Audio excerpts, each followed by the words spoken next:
TV Floripa apresenta Vida Inteligente.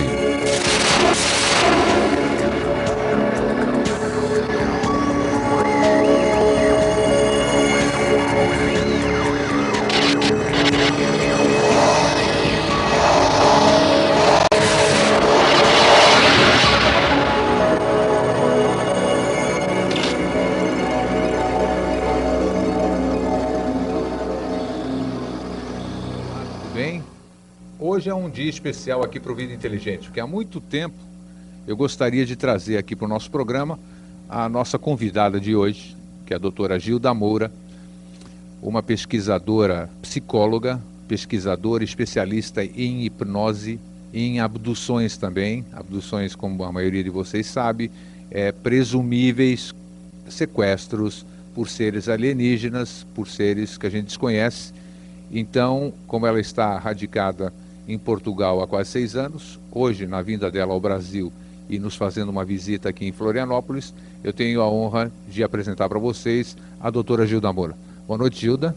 Boa noite. Muito obrigado. Tudo bem? Tudo, e você? É uma honra ter você aqui. Tá aí, um prazer meu de poder vir aqui. Você sabe que eu tenho admiração por você há muitos anos, né? E reconheço seu trabalho. A Gilda é conhecida internacionalmente, né?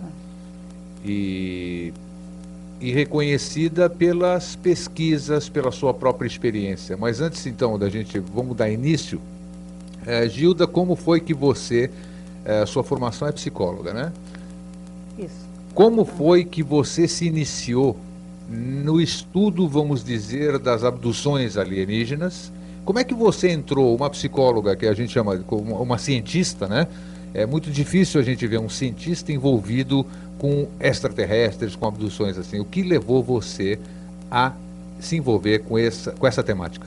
Tá, eu vou contar um pouquinho da minha experiência, né? O que me chamou a atenção, o que me interessou nisso tudo. Mas antes eu gostaria de colocar uma frase do Dr. John Mack, que entra dentro disso que você perguntou. Como é que um cientista pode se interessar por um assunto tão estranho como alienígenas ou extraterrestres, ou contatos, ou o que seja? Ele costumava dizer, quando faziam essa pergunta a ele, não é, que isso é o fenômeno mais notável do nosso século, não é, inclusive do século passado, e que seria importante não se perder a oportunidade de se conhecer essa coisa tão fantástica, não é? E o John Mack? Dr. John Mack, que era psiquiatra e PhD também, né? Exatamente, uma pessoa ele era PhD e foi o fundador do Hospital de Cambridge, da Universidade de Harvard. Sim. Bom, o que acontece é o seguinte, o meu interesse vem desde menina. Eu já tinha interesse por tudo que era diferente. Eu já me interessava para a psicologia, todos os fenômenos estranhos me chamavam a atenção. Agora, depois de psicóloga, o meu interesse muda um pouco. Não que eu não continuo gostando dos fenômenos que saem da normalidade, ou chamados anômalos ou extraordinários, mas também porque era como se eu pudesse ver a consciência com uma lente de aumento. Quer dizer, qualquer potencialidade ou qualquer possibilidade da nossa mente, não é? Estaria ali ocasionando fenômenos diferentes ou facilitando esses fenômenos ou interagindo com esses fenômenos. E isso me dava uma oportunidade de melhor entender o mecanismo da nossa consciência. Quer dizer, consciência sempre foi o meu foco, muito mais do que qualquer fenômeno. Como você disse, desde a sua juventude você já tinha interesse para a psicologia. Eu saía, eu era interna num colégio, e saía para ver os padres, naquela época, os freis católicos, né? Frei Albino Aresi, Padre Quevedo. Eu assistia, eu tinha inclusive direito a saídas para assistir esse tipo de conferência ou esse tipo de bate-papo. Que já me atraía. Você também ou mais alguém na família tinha essa propensão, vamos dizer? Só eu. Só você? Só eu. Interessante isso. Bom, e Se mais alguém tinha, ninguém contava, não é? Meu pai costumava brincar com a minha mãe, porque a minha mãe não gostava de nada disso. Era muito católica, tinha muito receio, não é? E meu pai brincava com ela, dizia que eu estava estudando tudo isso para fazer uma mesa voar. Olha que interessante. E a sua própria experiência, bom, depois você estudou psicologia. Antes de você estudar psicologia, você não havia se envolvido com nada disso.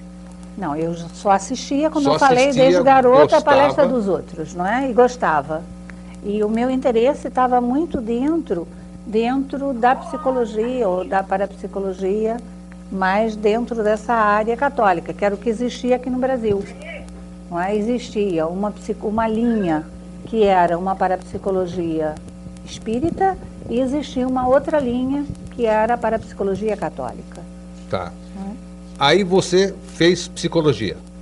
Estudei psicologia. Estudou psicologia e... Na Universidade Gama Filho, no Rio. Gama Filho, no Rio, e você começou a clinicar como psicóloga. Como psicóloga. Normal, como todo psicólogo faz isso aqui. Consultório normal, de base freudiana, como qualquer psicólogo. Aí fui fazer formação em Gestalt terapia, para me dar um pouquinho mais de flexibilidade dentro do consultório, não ter um set muito rígido, como é o de base psicanalítica, não é? Então, estudei Gestalt terapia e aí começa que eu começo a atrair pacientes com fenômenos, não é? E depois vai acontecer. Como é que você percebeu, assim, que você... Porque eu já conversei com muitos psicólogos, que eu tenho curiosidade, sempre que eu tenho uma oportunidade eu converso com psicólogos, né? Psicólogos claro. Que eu conheço, escuta. Claro. Alguém já apareceu no seu consultório dizendo que tinha sido abduzido ou que teve visão de alienígenas, alguma coisa assim? Muitos me dizem que não. Então, no seu caso, o que te chamou a atenção? Quais eram os primeiros... No início eu não tive nenhum caso que eu soubesse, pelo menos eu não entendia. Mas o que diferia Mas espera aí, eu não entendia naquela época nada, nem de abdução, nem de contato, nem de UFO, nem ninguém. Nada. Naquela época ainda nem se falava em abdução, não existia isso. Você só tinha interesse, como você disse, por parapsicologia? Parapsicologia, não tinha nem pela extraterrestre ou nada ligado a isso. Nada ligado a isso, tá? Até que vai acontecer o primeiro fato na família. Quer dizer, minha filha mais velha, com alguns familiares, voltando para um sítio onde eu estava, que pertencia a meu pai, na Baixada Fluminense, eles veem uma nave pousada, o que seria a descrição de uma nave. 2 pratos com um cone em cima. Pousada? Pousada. Onde foi? Que município que foi isso? Às 6 horas da tarde... Era verão, ainda tinha luz, eles viram a parte metálica, as luzes viram tudo, tá? Estava a 1 quilômetro da entrada do sítio, que ficava na estrada de Adrianópolis, que sai de Nova Iguaçu, que não sei se ainda tinha um autódromo nessa época em Adrianópolis. Era nessa estrada. Não tinha nada, eram campos de gado nessa entrada, e longe, aonde estava a nave, tinha uma fábrica de fogos de artifício. E a nave... Estava pousada a meio metro do solo, é o que eles recordam. Assim, a meio metro do solo. Isso. Tá. E quando eles interagem com a nave, eles buzinam, fazem troca de luzes, e a nave se levanta e vem atrás do carro. E entram então com esse carro em alta velocidade no sítio, onde eu estava. Claro. Nós saímos correndo, todos para fora, e não vimos mais nada, porque tinha um morro atrás da casa, e a nave desaparece de trás desse morro. Eu não vi nada, mas eles estavam muito excitados, a minha filha desenha o que viu, e esse desenho tem uma cópia no livro da Irene Grank, com a data, sim, porque nesse mesmo dia foi avistado em cima do aeroporto do Galeão. Um objeto similar ao que ela tinha visto. Que não era comum, eram 2 pratos com um cone em cima, que a minha filha criança chamava que tinha um pirulito em cima. Tá, que ano foi isso, mais ou menos? Você lembra, Gilda? 72, por aí. Na década de 70, início da década de 70. Foi daquela grande onda, que teve uma grande onda no estado do Rio. Muito Muito avistamento. Muitos depoimentos sobre o Rio de Janeiro. Muito avistamento naquela época, foi nessa época. Eu, na época, não me interessava, tanto que eu nem fui lá ver se tinha... marcas, podia ter marcas no solo, provavelmente teria, mas eu não fui lá. Então, o único registro saiu também num jornal, que eu não me lembro se foi o Globo Correio da Manhã, no dia seguinte, esse avistamento com desenho. E aí que eu percebi que eles não estavam brincando, porque nós que estávamos no sítio... Que idade tinha sua filha nessa ocasião? Tinha 11 anos. 11 anos, tá. E isso é normal. E quem é que estava dirigindo o carro? Quem é que estava o motorista? Eu não vou dizer. Ah, tá. Não, mas era um familiar, era um adulto. Adulto, tá. Sim. Tá. E todos eles testemunharam? Os adultos... Só tinha um adulto e 4 crianças. Um adulto e 4 crianças. As demais crianças também viram? Todos viram. Muito interessante. E a partir daí... E, inclusive, minha filha recorda, tem até hoje o som da nave no ouvido, porque ela passa por cima do carro, ela se lembra das luzes da parte de baixo da nave. Tá? Tá. Bem característico mesmo do que a turma aqui já viu, eu também já vi. Exatamente. É bem similar essa coisa de um monte de luzes embaixo. E a partir daí, Gilda? Bom, o tempo passa e eu não tenho mais muito interesse nisso, não é? Não trouxe sequela nenhuma para a menina esse avistamento? Na época, não. Tá. Na época, não. Depois ela vai começar a ter alguns sintomas que eu creio que talvez estivesse ligado a isso. Né? Ok. Bom, eu não me interesso muito no assunto, isso morre, fica lá no inconsciente, como qualquer pessoa da nossa idade, da nossa sociedade. Quer dizer, aquilo é tão estranho que ninguém mexe muito, não é? E os anos passam e depois, um belo dia, ainda não me interessava por nada disso, eu começo a ter vontade, vinha como uma vontade profunda de pegar lápis e papel para escrever um livro. E como eu não gostava de escrever, eu detestava escrever, era a pior matéria para mim na escola, eu gostava de matemática, de física, da parte científica, não é? Meu pai que escrevia bem, falava de improviso bem, meu irmão também, mas eu não gostava. E aquilo para mim, disse, bom, eu devo não estar muito boa da cabeça, porque por que eu quero escrever, pegar lápis e papel para escrever, não é? E a partir dessa época que eu vou aprender, vou começar a pesquisar um pouco mais o lado da parapsicologia espiritual, né? Mais ligada ao espiritismo, alguma coisa por aí, para entender o que era aquilo que eu queria tanto escrever e começo realmente a escrever em alta velocidade. Não é? Com consciência? Com consciência, acordada, de olho aberto, e escrevi o que se chama hoje em dia hipnose escrita automática. Escrita automática. É. Os espíritas chamariam isso de psicografia? Sim, é um pouco diferente, quer dizer, a escrita automática seria a tua comunicação com o teu próprio inconsciente. Certo. A psicografia seria com alguma coisa com alguma externa a você. Tá. Quer dizer, mas nessa época, para mim, soava um pouquinho mais como psicografia, até do que escrita automática, não é? E os anos continuam passando e eu pesquisando, e é aí que eu vou me aprofundar muito mais nessa pesquisa ligada não só para a psicologia, mas já à parte espiritualista, que eu não tinha nenhuma abertura, porque como eu disse, eu também não era só minha mãe, eu também era muito católica e muito rígida, e não gostava de nada disso. Né? Qual era o teor do que você escrevia, Gilda? O que era? Que tipo de escrita era? No início tinha 2 tipos de mensagem, Sim. Tá? Que hoje em dia posso entender. Quer dizer, isso tudo está bastante no meu livro, em que tinha uma pessoa que me mandou perguntar quem era, que se identificava como se fosse meu anjo da guarda. Porque, na verdade, eu só podia escrever, no máximo, meu anjo da guarda. Eu não teria qualquer outra coisa, eu poderia ter receio, não é? Então, e realmente era uma escrita mais arcaica, muito inteligente, muitas vezes salmodiada, tá? E muitas vezes eu tinha até que ir ao dicionário, porque saía termos que eu não conhecia. Mas eram mensagens pessoais? Mensagens pessoais. Havia coisas gerais, mas a maioria eram pessoais. Tá. Eram de orientação e mesmo. havia assinatura, havia identificação? Isso, havia assinatura de Ezequiel nessa época. Ezequiel, se identificava como Ezequiel. Tá. Bom, e havia um segundo, que era uma coisa muito mais concreta, muito mais direta, muito mais de orientação mesmo direta, e que era uma pessoa que se dizia comandante de uma nave e assinava alguma coisa que começava por Z. Eu até hoje não sei se é Zenan, se é Zanum, eu não sei o que é. Ele se identificava como sendo um comandante de uma nave. Tá? E eu achava que aquilo então devia ser mais loucura ainda. Né?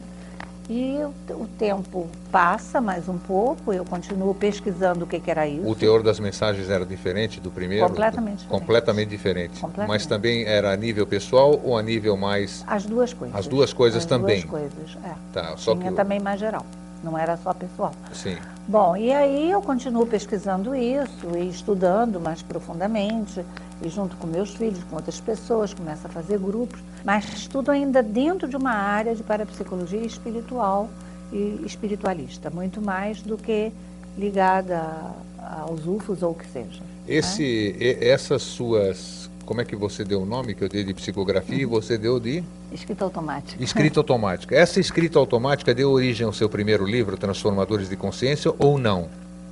Não, tem um pouco. Tem um pouco. Tem um pouco de escrita automática nos transformadores de consciência, mas não exatamente. Quer dizer, Eu quando digo, escrevo, o conteúdo das livro, mensagens... ele vem, é diferente. Quando eu escrevo o livro, é como se fosse o que nós chamamos escrita automática intuitiva. Sim, mas não é psicografado. Ah. O livro não é psicografado. Ah, tá. Ele é uma escrita automática intuitiva. Mas isso ele é. A minha pergunta é a seguinte: no Transformadores de Consciência, que é o primeiro livro, a Gilda editou 2 livros. Um deles já vou mostrar daqui a pouquinho, o primeiro, Transformadores de Consciência, e o segundo, O Rio Subterrâneo. No Transformadores de Consciência, você aproveitou, colocou algumas dessas informações que você teve daqueles... Sim, sim. Então tem bastante coisa, e no Rio Subterrâneo também. Também. É só que vem o fluxo intuitivo, e depois o lado da psicóloga racional, que pesquisa, vai lá complementa aquilo. Entendo. Entende? Mas o fluxo e o ritmo, e por isso que os livros têm um certo ritmo, porque esse ritmo vem a nível intuitivo. Realmente seu livro é envolvente. Eu gostaria... Paul, dá para você enquadrar aqui? Eu gostaria de mostrar, antes de a gente dar sequência, o segundo livro da Gilda, porque o primeiro nós não temos aqui, é o Rio Subterrâneo, que nós já vamos falar sobre ele, a experiência da Gilda. Nós temos muito tempo para conversar aqui, muita coisa. Está aqui, é um livro que eu recomendo mesmo, porque é uma experiência pessoal, não é uma história, é uma história e uma experiência que vocês vão adorar. Gilda, aí com essas reuniões parapsicológicas, vamos chamar assim, como é que você acaba se envolvendo, vamos dizer, já na parte que você vê que tem alguma coisa que vai além da parapsicologia, vamos dizer? Bom, eu continuava com a parte clínica e continuava com o estudo da consciência, quer dizer, e para mim me interessavam os estados alterados da consciência, quer dizer, as modificações que uma consciência pode passar, o que numa linguagem vulgar seria transe, não é? E que nós chamamos atualmente, a nível de hipnose, seria o transe cultural. Quer dizer, não é aquele transe induzido por hipnose, mas é aquele transe que vai ocorrer ou por música, ou por meditação, ou concentração, ou alguma coisa por aí. Não é? Eu começo a fazer grupos para estudar isso, porque isso me interessava, não só com adultos, como com adolescentes. Não é? E os anos passam assim, até que vai acontecer o que eu conto, que eu chamo de noite especial, que está nos transformadores. Tá, antes da gente contar da noite especial, durante esse período que você tem os grupos e você começa a se interessar por outro tipo de explicações, as comunicações continuaram? Continuavam? Muito, e muita quantidade. Em muita quantidade. Muita orientação e muito estudo, muita coisa que até mostrava para onde tinha que se pesquisar, estudar, e não só para mim, como para meus filhos, para outros adolescentes que participavam e outras pessoas. O que eu acho interessante, que o telespectador também verificar, é que nós estamos conversando com uma psicóloga, uma pessoa esclarecida, uma pessoa estudada que sabe, eu a conheço há muitos anos já, sabe discernir a fantasia, a ilusão, o animismo, né, Gilda, podemos chamar assim, de uma comunicação de ordem externa. Então isso é muito importante, por isso que eu queria há muito tempo trazer a Gilda para cá, porque ela tem a própria experiência, ela não está contando a história de ninguém. Ela está contando a sua própria história. Bom, Gilda, dando sequência, e aí? Bom, aí, como eu falei, os anos passam, né? Eu continuava com o consultório, e eu tinha um consultório em Ipanema e tinha 2 outras psicólogas que tinham se formado comigo, que trabalhávamos juntas, né?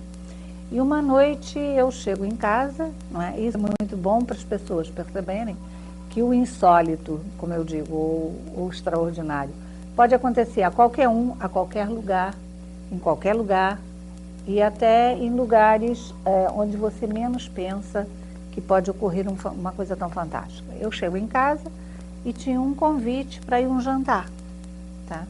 Eu morava em Ipanema e o convite era em Botafogo. Eu teria que ir de carro à noite pela Lagoa Rodrigo de Freitas para esse jantar. E como a pessoa que tinha me convidado era amiga de uma psicóloga que trabalhava comigo, eu telefono para essa psicóloga e digo, vamos ao jantar? Ela diz, não, eu não fui convidada. Então já começa a coisa a ficar estranha por aí.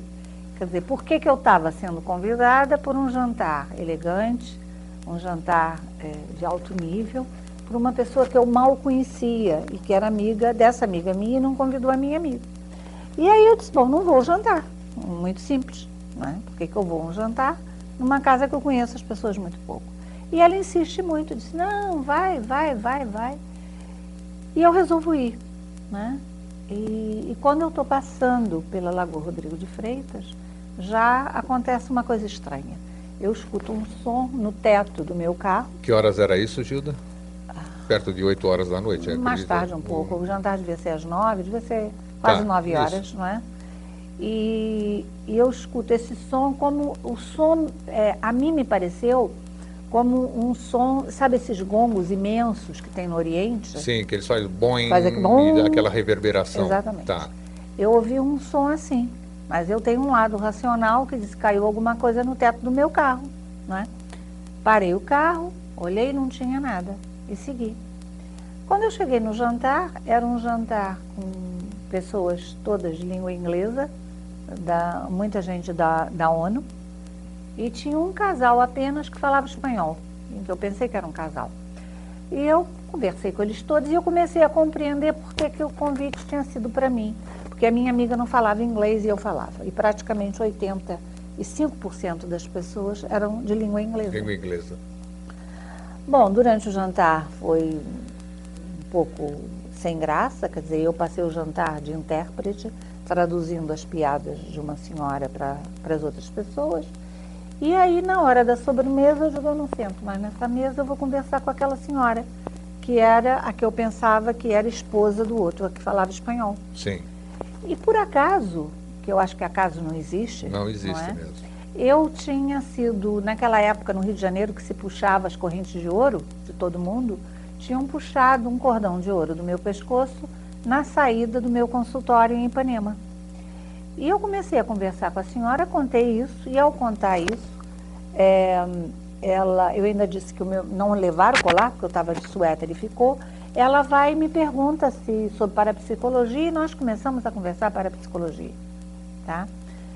E o jantar começou a ficar mais interessante, a senhora era chilena, mas radicada na Argentina, e era irmã do outro senhor, para quem o jantar estava sendo feito.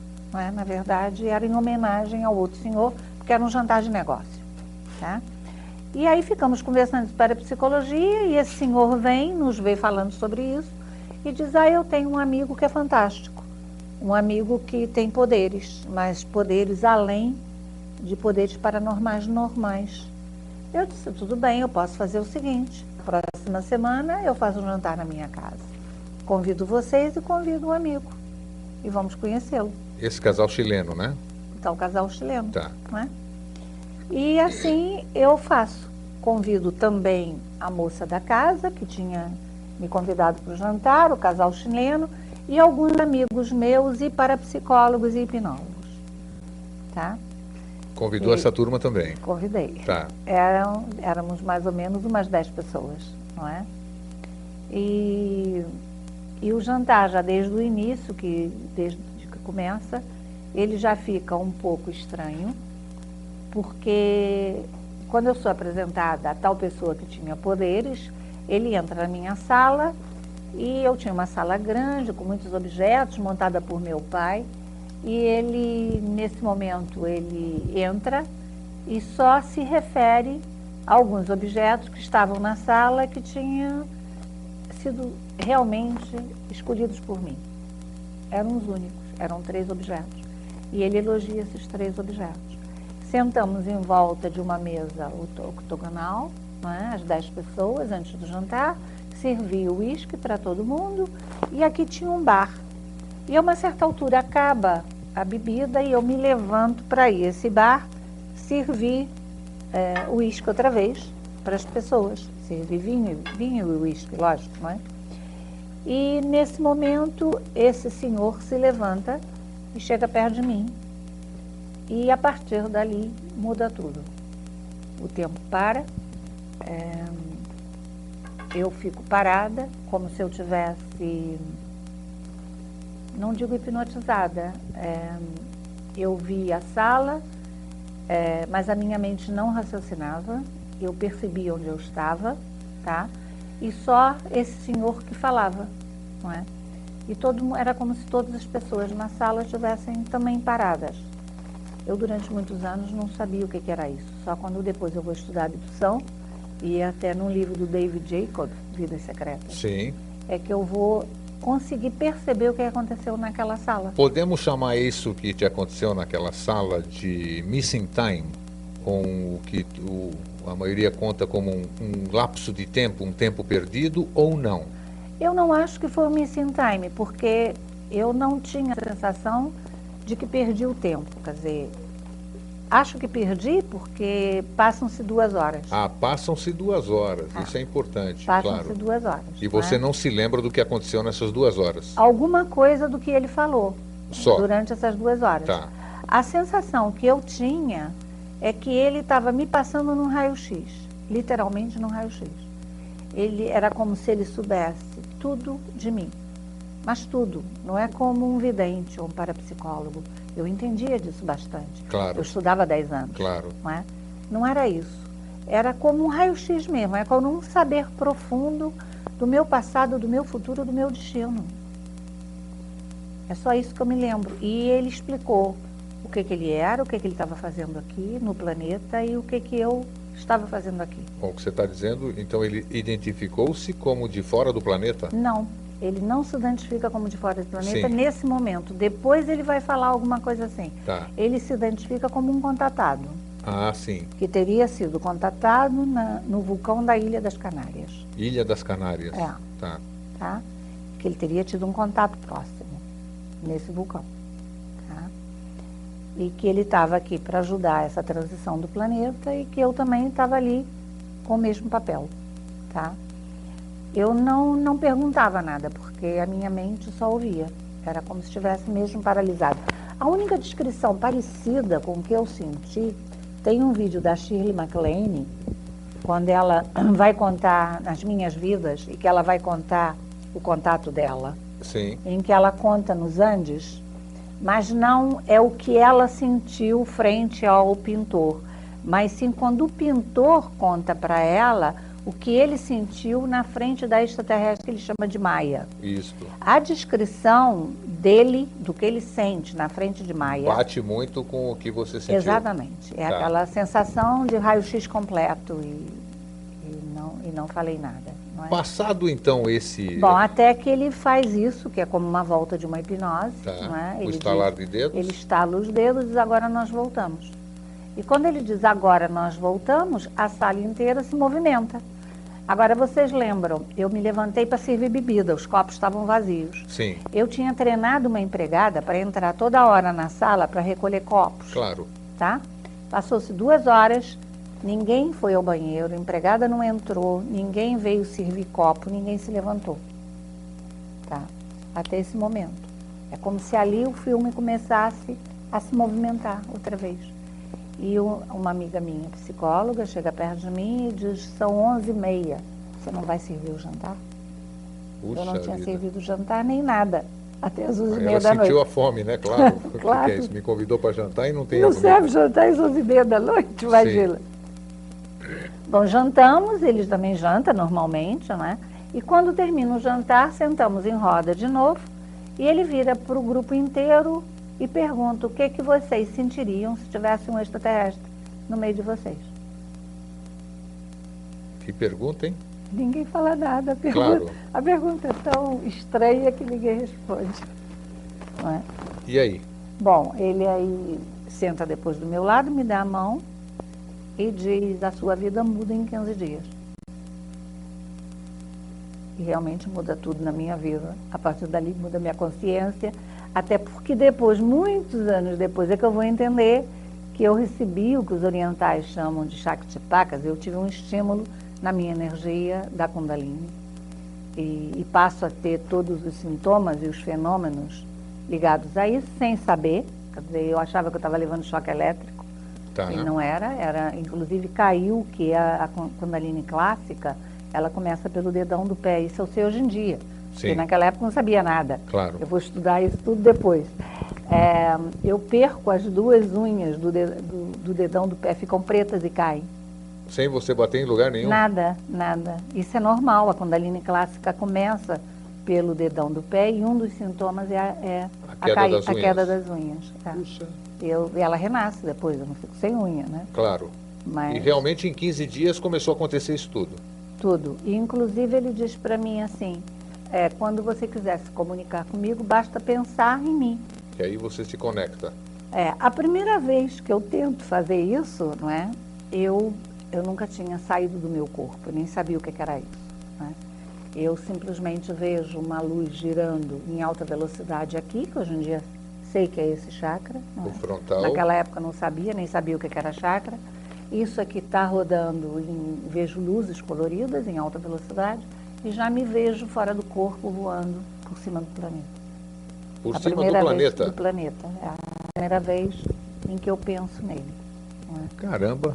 Bom, e aí, que Bom, mais? a partir daí mudou minha vida e... Bom, como eu falei, ele estava ligado a um casal, que não era casal, eram irmãos, não é? E essa moça, que foi aquela com quem eu conversei no jantar, não é? Fica muito próxima a mim, não é? E é como se estivessem me acompanhando. E é a partir dali que minha vida muda tudo. Porque a partir dali eu vou ser levada, me levam para a Europa e começa a acontecer. Peraí, isso aí umas nós vamos coisas. falar daqui a pouquinho. Tá bem. Nós temos um pequeno intervalo para entrar um comercial institucional e já retornamos. Rapidinho, vocês nem vão perceber. Estamos apresentando Vida Inteligente. Bem, antes da gente dar continuidade, deixa eu ler aqui uma pergunta que nos foi formulada por telefone agora. Um telespectador disse o seguinte: com 7 anos de idade, ele estava numa chácara, avistou um enxame de abelha e se escondeu com medo, mas o enxame sumiu sem ele entender nada, e curioso foi a procura do enxame, quando então ele se depara com uma luz com formato de bola, uma grande e outra menor, e a partir daí, com 17 anos, ele se interessou pelo assunto e começou a pesquisar e sonhar com esses fenômenos até hoje. Claro, ele não é mais claro do que isso, e ele complementa a pergunta dele, se ele pode ter sido abduzido. Nós nem falamos em abdução, mas a Gilda já vai aproveitar e já vai responder. Bom, saber se ele foi ou não abduzido é difícil, porque a gente precisa de mais detalhes do que isso. Claro. Né?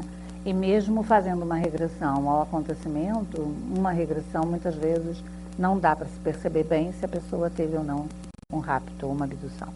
Agora, de qualquer maneira, ele deve ter passado por um fenômeno ligado à parte dos UFOs, mas é outra coisa que também é muito importante se separar. Todo fenômeno ufológico vem acompanhado de fenômenos parapsicológicos e espirituais, porque uma das coisas que o fenômeno ufológico faz é essa abertura para o lado espiritual e para o lado parapsicológico. Inclusive, quando eu contei um pouquinho ali da minha história e falei da Kundalini, é isso aí. Quer dizer, vai abrir todos esses canais, não é? Agora, há muitos fenômenos que são apenas espirituais e que quando as pessoas começam a ver alguma coisa ligada aos UFOs, logo pensam que também poderia estar ligado aos UFOs. É verdade. Tá? As Você pessoas, sabe eu disso. sei disso e eu até brinco muitas vezes, porque os ETs são culpados de tudo. E disco voador é culpado de tudo. É por tsunami, viram no World Trade Center o disco voador, o tsunami foi provocado por disco voador, nas grandes tragédias tem disco voador. Então, alude tudo, que é uma forma de fuga, acredito eu, não sou psicólogo, você é. Então, as pessoas gostam de jogar as hipóteses para o campo dos extraterrestres. Eu não sei o porquê disso.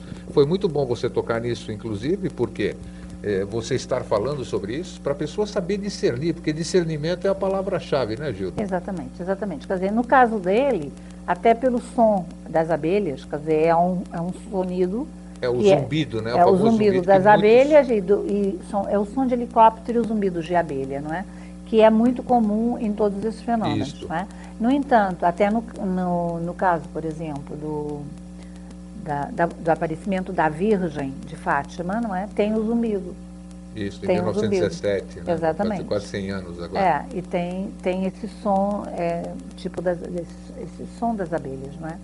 E então isso, e mais a luz, quer dizer, é provável que tenha tido, até pela mudança ou interesse dele por esse tipo de fenômeno. Mas isso, como pode você ser, disse, eu não posso garantir. Tem que ser uma mas ele coisa tem possibilidade que tenha. Mas aí a curiosidade dele é que vai levar ele a querer ou não saber o que já aconteceu ali ou não. E a Gilda, infelizmente... Não é necessário, mas E a Gilda, infelizmente, fica aqui em Florianópolis só hoje, ainda embora amanhã de manhã, e vai para Portugal, porque ela está em Lisboa ainda, e no segundo semestre ela volta definitivamente ao Brasil. Aí nós vamos anunciar aqui no Vida Inteligente, nós vamos dizer onde é que ela está. Se você quiser conversar com a Gilda ou formular alguma pergunta para a Gilda, você fica acompanhando a telinha aí, que está aí agora na sua tela, o e-mail dela, ela não deixa de responder, pode demorar um pouquinho, mas ela responde, afinal é uma profissional.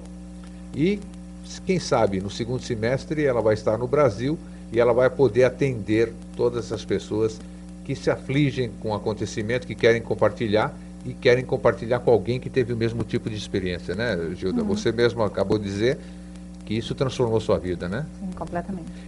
Vamos entrar um pouquinho, mudando o foco um pouquinho, porque eu não posso deixar de falar. Você, junto com o Dr. John Mack, você foi uma das pesquisadoras do caso Varginha. Você esteve com ele entrevistando as 3 moças, foi isso? Nós não pesquisamos. Não pesquisaram, entrevistaram as 3 moças. Só entrevistamos. Nós tivemos lá 2 dias e só tivemos muita conversa com as 3 moças. Porque hoje, principalmente... E com a mãe também, hoje das em dia, 2 meninas. Existem algumas, não podemos chamar facções, facção é nome de coisa criminosa, né? Existe uma divisão entre muita gente que acha que o caso Varginha foi uma farsa, muitas pessoas acham que o caso Varginha aconteceu alguma coisa lá verdadeiramente. Você que entrevistou, você e o Dr. John Mack, o finado Dr. John Mack, infelizmente, você que esteve tete a tete com elas, você é uma psicóloga experiente, que já teve experiências desse tipo. O Dr. John Mack, famosíssimo, todo mundo que lida com esse assunto sabe que ele tinha um know-how fabuloso. Qual foi a impressão de ambos sobre as moças e a mãe das moças? Que as moças realmente tiveram um fenômeno, que elas viram alguma coisa. Viram alguma coisa? Viram. Alguma coisa elas viram e alguma coisa diferente da nossa realidade, uma coisa que elas não conheciam. Elas viram alguma coisa, que elas não sabiam o que era, mas alguma coisa que as assustou, não é? Tanto que uma das meninas, e foi até interessante, eu quis muito ir lá, porque pela televisão eu tinha visto que uma das meninas estava com um trauma característico dos abduzidos. E quando nós saltamos, tem esse qual é o que trauma? É um fato anedótico. Isso, para que alguém se identifique. Qual é o trauma característico do abduzido? É bem traumático e vem uma emoção, quando a pessoa fala daquilo, vem uma emoção, de um modo geral, o rosto às vezes ruboriza e as lágrimas descem. E é uma coisa que vem independente da vontade da pessoa. Você nota isso. Tendo sido a experiência boa ou traumática? Não, a experiência mesmo boa é sempre traumática. Sempre traumática. Por que ela é traumática? Porque ela está fora da nossa realidade. Sim. Né? Ela se passa num registro diferente. Porque tem gente que reclama que foi judiado, que enfiar o negócio no nariz dele. Eu até tenho uma outra hipótese. Eu acho que até que o trauma não é bem esse. Eu acho que o trauma é como aquela luz faz uma desmolecularização, alguma coisa acontece. E ao passar por isso, eu acho que fica algum medo da morte. Tem alguma coisa por aí. Mas é interessante que você é psicóloga, você pode até complementar isso. A maioria das pessoas que eu conheço, que alegadamente, porque a gente não estava lá para testemunhar, tiveram contato, ou foram abduzidos, ou foram para uma nave, as pessoas nunca mais são iguais. Elas se transformam e mesmo sem os pretensos ETs, ou os aliens que fizeram isso, eles não, apesar de nunca terem falado com os abduzidos, vamos chamar assim, só sujeitaram-nos aos exames, as pessoas se transformam depois. A transformação é quase sempre igual, você pode corroborar ou não o que eu vou dizer, mas as pessoas viram altruístas, começam a ter interesse pela preservação do planeta. A que você atribui isso? Tanto que maionese ou tem algum fundo de... Não, isso é verdade. Tanto que no último estudo que nós fizemos na Universidade de Harvard, na Divinity School, só tiveram cientistas reunidos, né? A conclusão que se chegou foi essa, quer dizer, que a abdução tinha uma conclusão, ou um final, sempre positivo, que as pessoas ficavam com a consciência mais expandida e se tornavam melhores cidadãos, mais humanos, mais interessadas pela ecologia, pelo planeta. Agora, eu que estudei também, por exemplo, o êxtase, porque eu acho que as pessoas ficam num tipo de êxtase. Com certeza. Tanto que o Jacques Vallée chamava de sedução cósmica, não é? É como se alguma coisa na mente ficasse ligada naquilo. E uma das coisas do êxtase, mesmo o êxtase místico, né? Ele só é real, ele só não é que as pessoas pensam que tiveram êxtase ou pensam que foram abduzidos, tá? Só é real quando gera essa transformação. Se não gerar transformação, não houve impacto na consciência. Se não houve impacto na consciência, é fantasia. Não aconteceu. É aí que eu quero entrar num aspecto de quem você era muito amiga, o Dr. John Mack. O Dr. John Mack, ele foi enganado por uma jornalista que passou-se por abduzida. Você deve ter sabido porque era amigo dela, a amiga dele. Qual é o risco que tem, que provou-se que existe uma vulnerabilidade então na coisa? Infelizmente, porque ele era uma pessoa super rigorosa e super graduada. PhD não é qualquer pessoa que tem isso. O que levou o Dr. John Mack a se enganar? Ou então, complementando a pergunta, por que eu consigo, ser-me-ia possível enganar você ou algum outro hipnólogo, uma pessoa experiente? O que leva a pessoa a conseguir enganar uma pessoa graduada? Eu acho que o problema não está na graduação, quer dizer, qualquer um de nós pode ser enganado. Certo. Tá? Mas você você falou para mim em off, nós conversamos muito essa semana, que existem técnicas para se pegar uma mentira, né? Vou explicar isso. Bom, então, qualquer um de nós pode realmente ser enganado. Agora, o John tinha uma coisa, ele, apesar de todo o PhD dele, ele era mais facilmente enganado porque ele era muito humano, tá? E, além de muito humano, ele tinha um lado quase que ingênuo e naive com relação a isso. Ele queria dar tanto suporte a todas as pessoas que viveram o fenômeno, tá?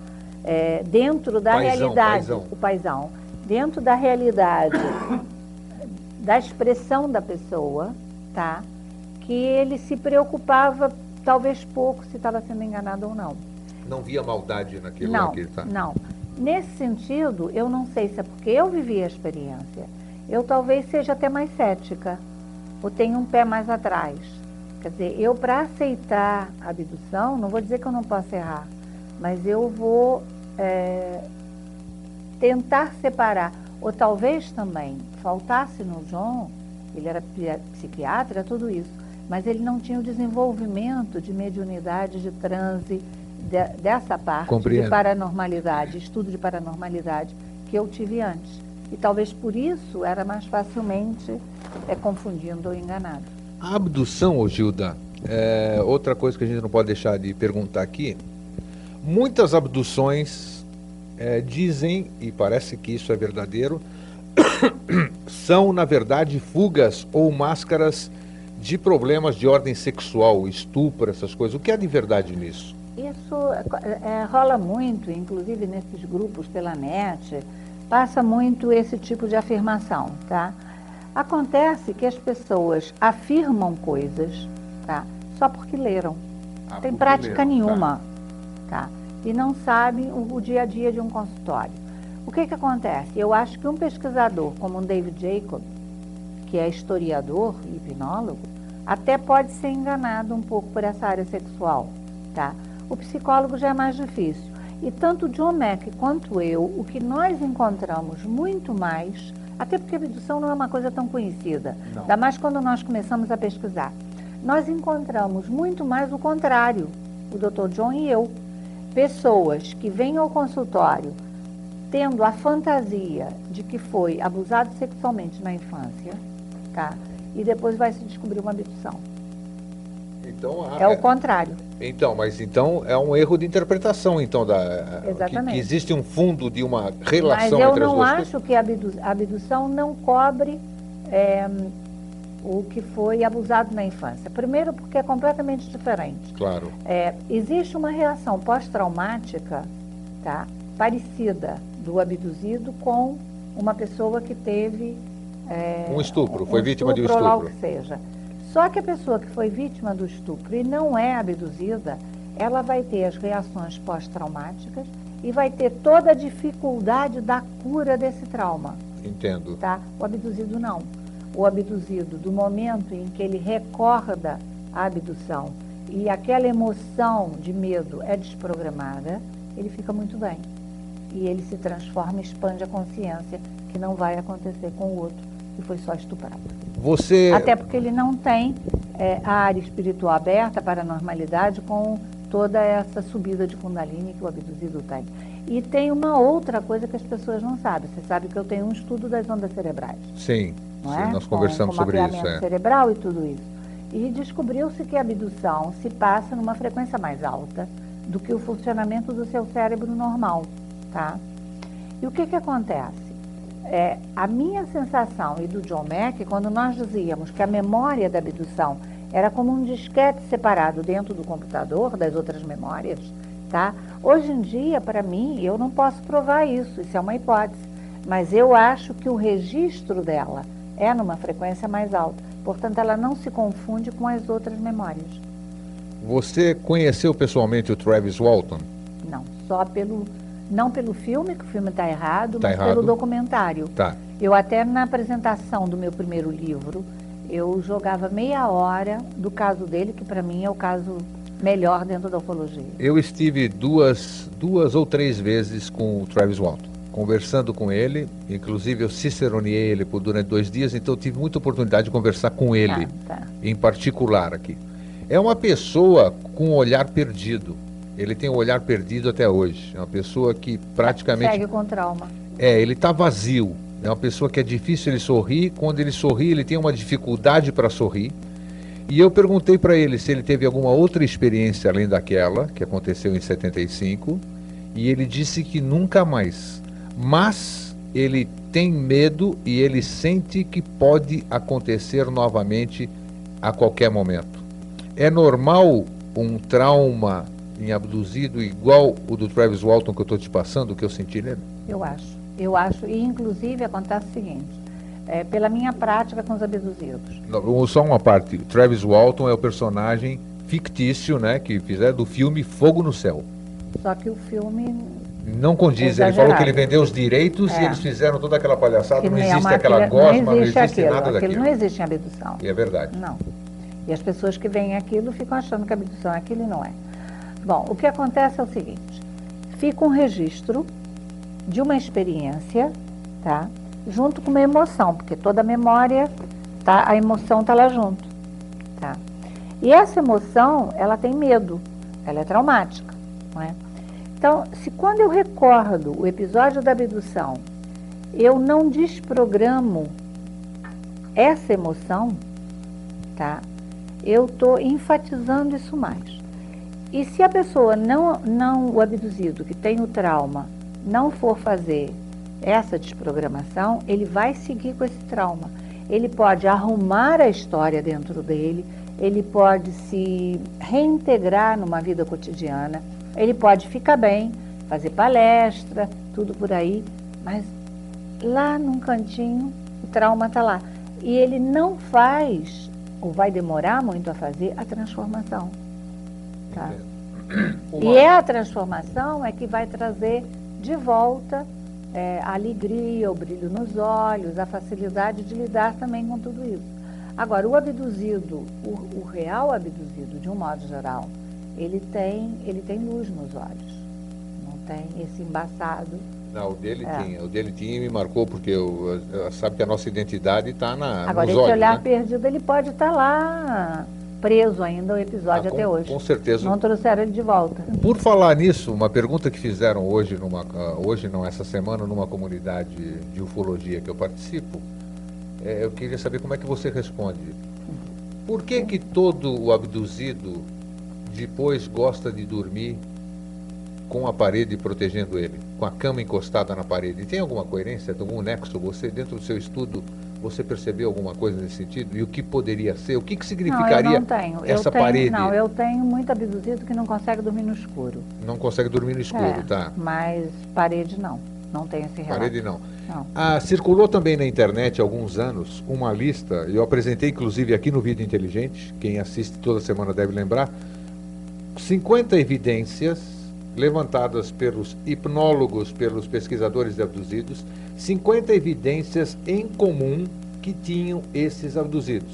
Tipo, aumento de consumo de sal, tipo de ter medo de ficar no escuro, como você acabou de dizer, e outras coisas assim. Existe, você participou ou conhece esse tipo de questionário? Não. De características comuns a abduzidos? Não, conheço uma parte que eu tenho, inclusive, no meu livro, Primeiros Transformadores de Consciência, tem uma parte disso. Tá. Sei que existe na internet uma lista maior do que a minha. Sim, que não é? também eu já trouxe... Também os anos já se passaram muito mais, o estudo está muito mais aprofundado. E muitos daqueles sintomas são perfeitamente explicáveis pela psicologia. Sim, até por outras situações. Claro. Né? Eu até comparo com uma subida de Kundalini, que não tem nada a ver com a abdução, e 80% dos sintomas são os mesmos. Então daí a confusão, né? É. Fala para nós aqui, Gilda, 3, 4, 5 características comuns a todos os abduzidos. Talvez alguém que esteja nos assistindo e desconfia de alguma coisa, quem sabe no que você vai dizer agora, pode identificar como uma pretensa possibilidade de ter ocorrido. Olha, uma característica que não é muito conhecida das pessoas, mas que para mim é muito claro, é a depressão, por exemplo, de um abduzido que esteja se sentindo depressivo, ela é facilmente revertida. Uma depressão existencial é muito mais complicado o tratamento, tá? Quer dizer, um abduzido é um futuro provável depressivo. Pode ter depressão. Tá. E nesse momento ele é mais fácil de você tirá-lo da depressão, vamos dizer assim, do que uma pessoa com uma depressão existencial. Né? Uma característica do abduzido, ele tem muito mais criatividade, um pensamento muito rápido, ele é muito desconfiado. Tá? Fica muito desconfiado depois. Ele é muito desconfiado, com isso ele é muito trancado, ele é muito, quase que seria aquilo que a gente chama uma pessoa teimosa, quer dizer, ele não segue muito os outros, vai muito por ele mesmo, é mais reservado, não é? Isso até por testes psicológicos tem essas características do abduzido. E quando ele tem contato com os seres, ele tem até características parecidas com aquilo que nós chamamos de esquizoide, quer dizer, muito desconfiado assim, com as coisas e com o outro. Agora, todos eles desenvolvem uma coisa que eles custa perceber que desenvolvem, que é a telepatia. Telepatia. Fica muito mais fácil a comunicação. Vamos dizer. Eles são telepatas e a maioria é telepata e não sabe. Ela percebe o outro. E isso confunde muito, porque ela te percebe o que você está pensando, né? E você normalmente não fala o que pensa. Isso confunde abduzido.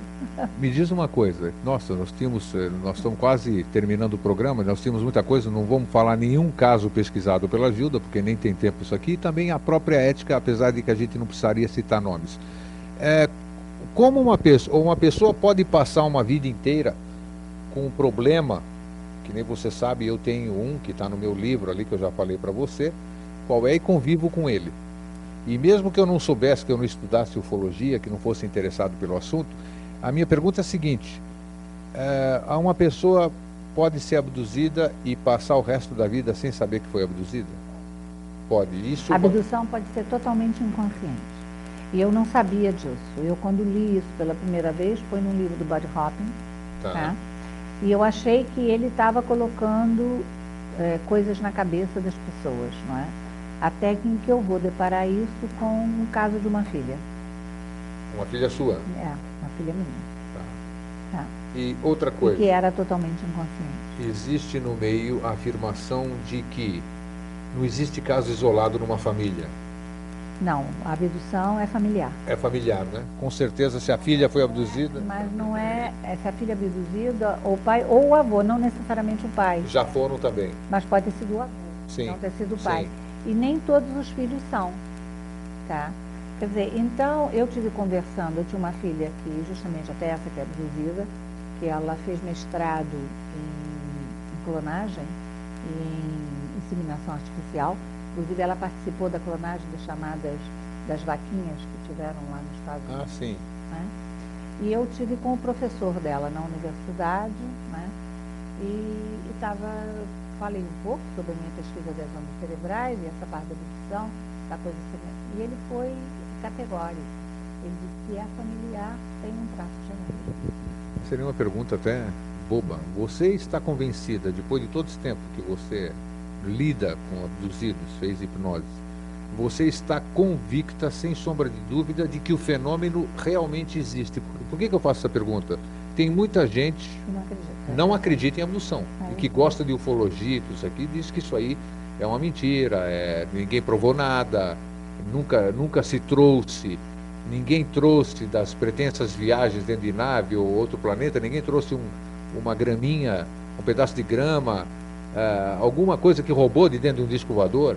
Bom, eu vou dar a explicação de como eu vejo e que Sim. o John Mack também via e o grupo dessa linha que eu pertenço, não é? Nós sabemos que a abdução não é, como está nesses livros novos da pesquisa de Harvard, fantasia.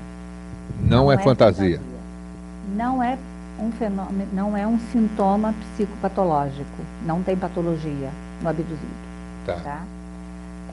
A abdução é real, nós só não sabemos em que nível de realidade ela se passa. Isso é importante. Tá? Segundo lugar, não sabemos se ela realmente se passa ou é uma projeção em realidade virtual provocada por algum ser ou por alguém. Interessante isso. Tá? Quer dizer, se ela não é criada pela pessoa. Tá? Isso é líquido e certo. Isso é certo. Tá. Agora, ela é diferente das fantasias. E ela não é patologia. E ela é uma realidade concreta. Tá? Agora, não sabemos em que nível de realidade E se quem passa, faz isso também. E quem faz isso. Quer dizer, quem conduziu o Jacques Vallée, quem está por trás da câmera. É verdade. Nós não sabemos. E nem com que Nós intenção, estamos vendo né? o filme. Estamos tentando entender o filme. Estamos tentando interagir com esse filme. Agora, não sabemos quem está atrás das câmeras. Né? Mas então, você está vendo que o fenômeno existe. Agora, a Universidade de Harvard atualmente, inclusive com a doutora Susan, que publicou um livro, e mais o Richard McNally, tentaram provar tentar mostrar que a abdução seria tendência à fantasia. É muito falho o estudo. Sim. É horrível, mal feito. O livro dela, então, é muito mal escrito, diz absurdo. E mesmo ela, quer dizer, ela no final, ela chega à conclusão que os abduzidos são o grupo de pessoas melhores, mais bonitas, mais adaptadas, com mais esperança e mais beleza de um modo de ver a vida, tá? Que ela já conheceu. Interessante. Bom, nós estamos quase em cima. Eu queria a sua visão sobre o fenômeno. O que você acha que a abdução, ou tudo que você aprendeu clinicando durante todos esses anos, conversando com pessoas abduzidas, fazendo regressão nessas pessoas, hipnotizando-as, a que conclusão você chega e o que você acha que nós ganhamos com isso ou que nós perdemos com isso? Bom, dentro do que eu observei, e tem os dois últimos casos agora que eu pesquisei muito de perto, por 4 anos em Portugal, que é de uma médica, inclusive, a abdução, na verdade, leva a uma enorme expansão da consciência, uma transformação, e chegamos à conclusão que as pessoas, depois que chegam a essa transformação, começam a perceber que a abdução é uma pequena parte de um grande plano para ajudar a esse salto que a humanidade teria que dar de transformação dessa consciência, não é? E chegar àquele ponto seu interno que já chamamos de o self do Jung, ou seria, na verdade, ao seu Cristo interno. Quer dizer, a abdução seria, para mim, pelo impacto que ela provoca na consciência, talvez a forma mais rápida de chegar aí. E, para mim, o abduzido continua sendo uma coisa que eu já disse no meu primeiro livro, o herói da nossa civilização, aquele primeiro que vai passar por tudo até chegar à divindade para nos trazer esse conhecimento para ajudar a salvar a humanidade. Bom, é como eu vejo. Ótimo. Eu acredito que em breve, se Deus quiser, você vai estar no Brasil de volta, né? É uma profissional graduada e nós temos muitos casos no Brasil e temos poucas pessoas com conhecimento para que possam fazer isso. Gilda, enquanto roda o nosso caractere final do programa, agradecendo a sua presença aqui. Finalizando, curto e grosso, você acredita em implantes? Finalizando curto e grosso, eu acredito no implante, mas não acredito no implante físico. Então tá perfeito. Tá? Gilda, obrigado, uma boa noite, boa viagem e até a volta. Tá, boa noite, Eustáquio. Obrigada, e a todos os espectadores também. TV Floripa apresentou Vida Inteligente.